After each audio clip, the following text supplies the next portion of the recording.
Lori Gonzalez, and this is the story of finding me. Um, I guess I'm gonna start out with how abuse became my norm or something normal to me. Um, I watched my father be abusive to my mother, and I watched her stay. And I thought it was okay. I thought that's what you should do. You keep your family together. My mother was religious, so she believed that you should stay and that's your duty. Um, so when I got my first boyfriend, I was about 13 years old, and I became sexually active really young, and I ended up getting pregnant at the age of 13. By the time my birthday came around, I was 14, and I had a miscarriage about a month or two later. And my boyfriend choked me and told me it was my fault and I killed his baby. So I believe that, like, I don't know why I accepted that. Like, I have no idea. It was, I've seen that before, and it was okay. So even if I fought back, it was just normal for me to fight back. Like, okay, you choked me out. You did this to me. Well, I'm going to fight back so you'll stop. And that was normal. And then we were okay. So that's kind of where that started for me. And no one ever told me, okay, hey, that's not normal. A guy shouldn't put his hands on you, or, he shouldn't grab you or speak to you in a certain way. Um, and that's kind of like where the whole maybe accepting abuse or thinking it was okay began. And this is a whole nother topic, but at the age of 16, on April 3rd, 1996, I was raped by 4 people, one of which I knew. And I don't know if you want me to go into the whole story, but I woke up, it was a Wednesday, I went to school, I walked to school, so I actually seen the person I knew. He was friends with my brother, he played basketball at my house, and he gave me a hug that day, and he was like, hey, what's up? And then I'm like, hey, what's going on? I'm just going to school, you know. So I went to school.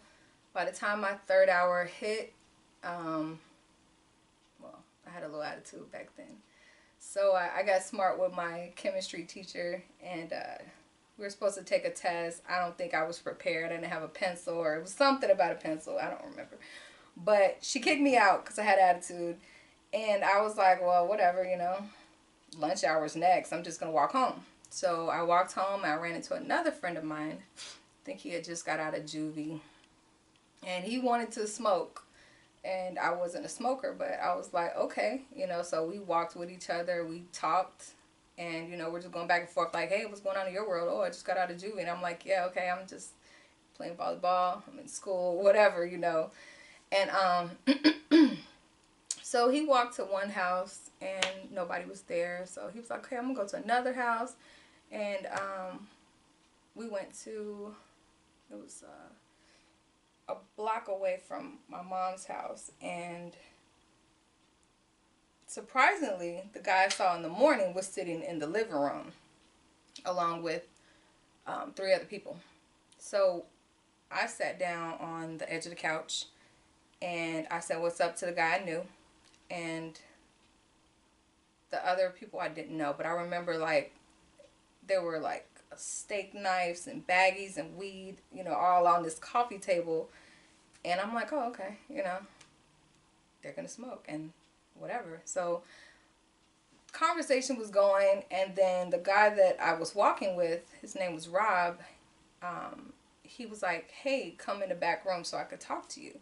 And I'm like, why? And he was like, no, I just want to talk to you. So I went in the back room, and he kept being persistent on trying to get my clothes off, trying to have sex with me. And I was like, no, it's not going to happen. No. And I don't know if the other guys heard that, but not too long after that, they busted in the room and pushed him out, and then, started tearing my clothes off and pushed me on the bed. And I just remember, like, when they're pushing him out, like, I'm already on the bed being held down by my arms. And I see, like, the last thing I ever saw of him was his red pants. And like, he left. You know what I'm saying? He just left. Like, he never called the police. He just left. So I'm being held down while they're taking turns. I remember, like, crying and being really upset and thinking in my head, like, oh my God, you know, I should fight back. How should I fight back? Oh, I carry a knife in my purse, but, you know, are they going to use it against me? There's 4 guys, you know, what should I do? There was a lot of regret going on in my head afterwards, but during, it was like, okay, I was being threatened with, you know, oh, you're going to suck my dick. And I'm like, no, I'm not. I'm going to bite it if you put it near my fucking mouth. You know, I mean, I'm sitting there saying those things, crying at the same time and being raped. And then I could see once someone was done, they're running out and I'm looking out the window. The windows had bars on it and they're laughing. And I'm like, okay, so this is going on. I'm getting raped and you're running around laughing and just thinking this was a big joke. The last person, he went and got my clothes. And then he kissed me on my forehead as he gave me my clothes.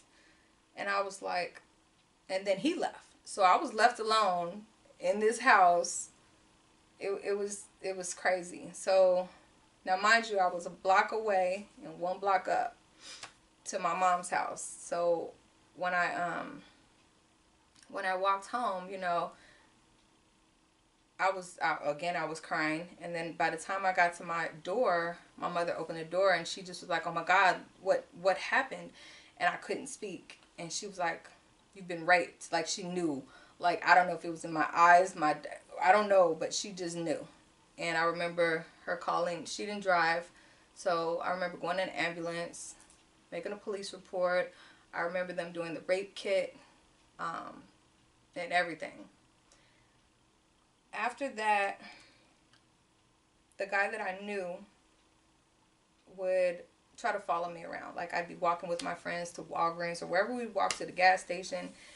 And he would, he'd be like, I love you. We should be together. We're going to get married one day. It was like stalker type stuff that my 16-year-old brain was like, what? You know, I couldn't, it was just weird to hear that. And then, another one of the guys walked into my school, my high school at the time, and it's scary to see the guy that just raped you walk in your hallways and you think you're safe at school. And he's grown, so why are you there? A teacher, my speech teacher at the time, took me up to the archives room and she helped me find out what his name was. So I still, you know, tried to tell the police, okay, well, I got somebody else's name. I got somebody's address, you know, to add to the case that, you know, was supposed to be recorded. So I remember I was walking home from school and he tried to call me over to his car and he was like, come here. And I'm like, I just kept walking. And at the time I was playing softball and my coach wouldn't let me walk home anymore. So those are my, like, run-ins with that. And nothing ever happened with that case. I remember when I was about, I don't know, maybe 22 years old, a friend of mine was taking a class at IU, and the guy that was teaching it used to be the old police chief of Gary, and she told him about my situation, and he gave her a number for a detective. And at the time, I had 3 small kids, and my, their father said, hey, I don't think you should pursue this because, you know, they know where your mom lives and you got kids to worry about. So I let it go. And later on, it might have been 2014 when something really came over me, and it's like, I gotta do something. I gotta figure out something. I gotta share my story in a way where I can help other people. And when I tried to do my research and go back to the counselor that I used to speak to and go back to the hospital for hospital records, the hospital records no longer exist. My police report is gone. When they moved buildings and they tore down that other building, all the rape kits were left inside. So that evidence was destroyed. And I'm assuming since they only have the year 1998 and up, that my police report was destroyed along with it. So I had nothing that I can pull from. Like, you know, I wanted to read the words that I wrote for that statement, you know, like me as a 16-year-old girl, what was I saying? What was I thinking? How did I describe this? Um, yeah, so, and one of the guys tried to friend me on Facebook. And I think that triggered it as well, because it's like, I wanted to talk to him. And I know that sounds crazy, but sometimes confronting somebody that did something to you, and that was the only person I knew that was left. I didn't know the other two. The other guy had a run-in with the police. I didn't even know if he was in jail or shot at that point. So this was my only way to speak to someone that actually did this. I know a prosecutor at the time. He looked him up. He saw his rap sheet. He was like, no, you don't want to do that. He's pretty dangerous. But I still was like, no, I want to speak to him. Like, I was obsessed to understand why people do this, why men rape, you know, or what was it? Like, were you angry? Was this fun for you? Was it a control thing? Like, and I knew it probably would have offended him, but I still wanted to know. And I no longer can find him on Facebook, so I don't know what this person is. Yeah. The house had been abandoned for many, many, many years. I actually tried to figure out who the owner was, and they live in California. And I called a friend of mine, and I was like, I need to get in this house. You know, like, this is part of my recovery. This is part of me, like, coming to grips with certain things. And it had been so long, I mean, since that happened, it was probably like 18 years had passed, and I want to go back in this house because it never goes away, you know, when you experience stuff like that. So, my friend didn't go in, but he helped me get in, and my son was with me at the time. My oldest son, he probably was like 17. He was sick from school, and he was like, Mom, I'm not letting you go by yourself. And I'm like, well, okay, you can come. So he came, and he actually went in with me, and it was creepy because I remember seeing the tacky green stick, like peel and stick towel in the living room. It was still there. I remember the hallway. I actually walked in the room and just asked my son to leave and let me be for a minute. And I kind of sat and took pictures of what I saw, like, when that was actually happening. And then when I turned my head and I saw the windows, you know, with the bars on them, to me, it's like I needed to gather this information because eventually I wanted to do a photo journal essay and share this with other people. I don't know, like, maybe to help them, like, realize, make better decisions. Like, maybe I shouldn't have went in that house, or, you know, maybe I was too trusting at that time. Or maybe, like, 16-year-olds really don't think, like, okay, I know them, it's cool, whatever, they just want some weed. You know, I don't know what I was thinking, but I didn't feel threatened, you know, at all, like, at that time. Before it happened, I wasn't threatened. So me going back to that house was more like figuring out a way to maybe get some closure or heal from that. Going through this experience kind of weighs on me, like, through the physical and sexual abuse of anything that I've experienced.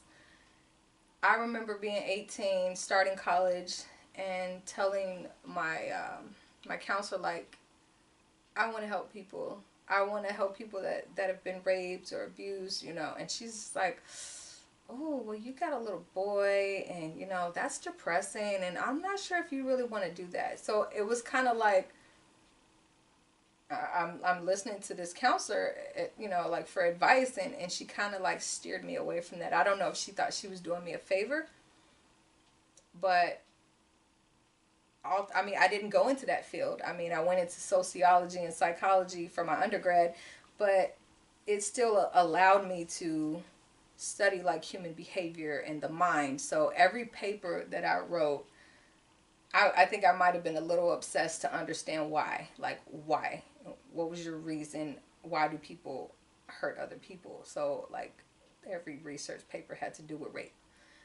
It's because I was searching for some type of understanding. So even though I have not went in that field, I kind of, I don't know, had certain jobs that maybe dealt with that. I worked in a shelter for a little while, and I'm always geared towards that. Even if I push away and be like, no, I'm not ready, I don't want to talk about it, I don't want to think about it.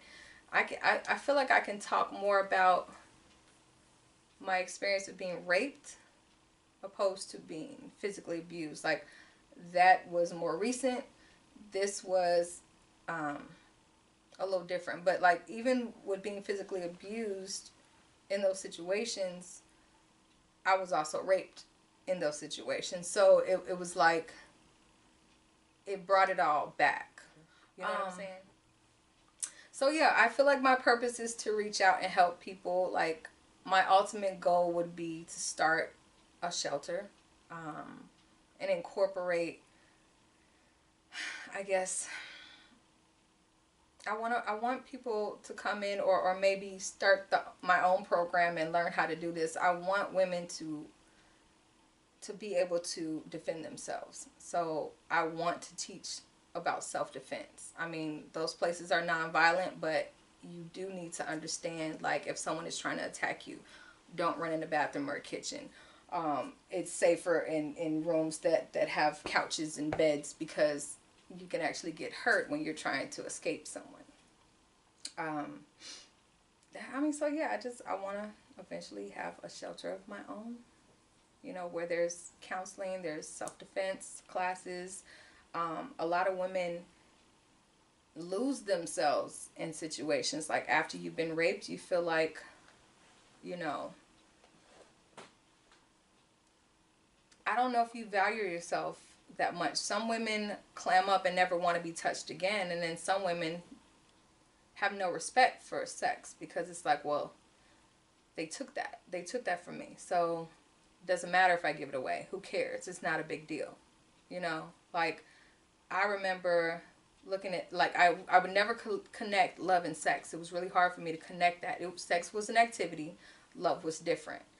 I would not kiss someone if I had sex with them if it was just sex. If it was just, hey, I'm just doing this because this is an activity, I would not connect. Like, I had a hard time connecting for quite some time as a young woman. I work at Ford Motor Company on the assembly line. It is a tough job, but it pays the bills. I know that that's not where I want to be for the rest of my life.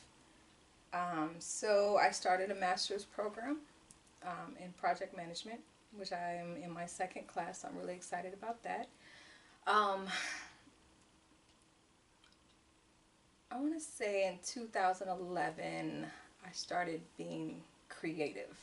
Like, I was not allowed to be creative in my relationships before. It just caused problems, and I was not allowed to be myself.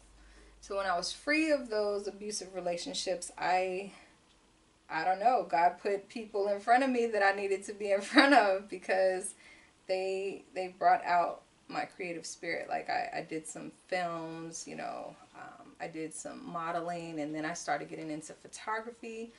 And with the whole photography thing, I kind of got immersed in this group, and we just kind of broke into abandoned buildings, historical abandoned buildings, not just regular abandoned buildings, but and tried to find the beauty in these buildings, and we created art through photography. So we traveled across the country, outside of the country, and we would do this, and this just became my thing. And then it grew into something more. We're like, we travel to these places, and we see how people preserve their buildings in other states and countries, and we're like, wow, like, how come we don't do that? And, you know, at that time I was in my early 30s, so it's like we were considered young, you know. And usually you don't find a lot of young people worried about preservation. So I remember us talking about being a group. and then we created a logo, and then we got some jackets, and then we put our logo on the jacket, and then we became Decay Devils, you know. And we're this like cool urbex group that runs around and takes pictures. And then in 2015 we were like, all right, we're gonna do something better. So we became a nonprofit, and now we try to do things for the community. We try to save buildings. Right now we own Union Train Station. We're trying to raise money and write grants to make that into a building that can be used for the community.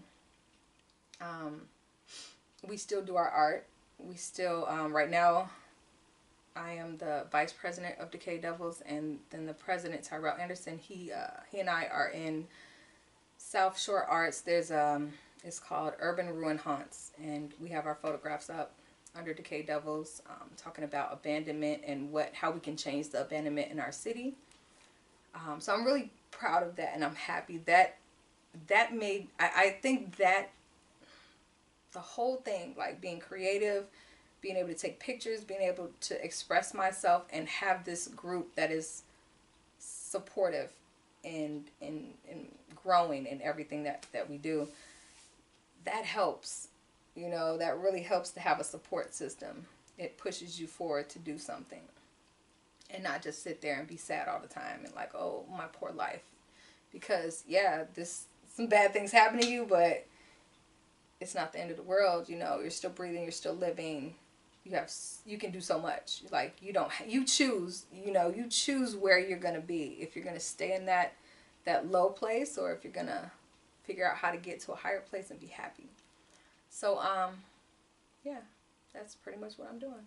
Thank you for watching my story of finding me.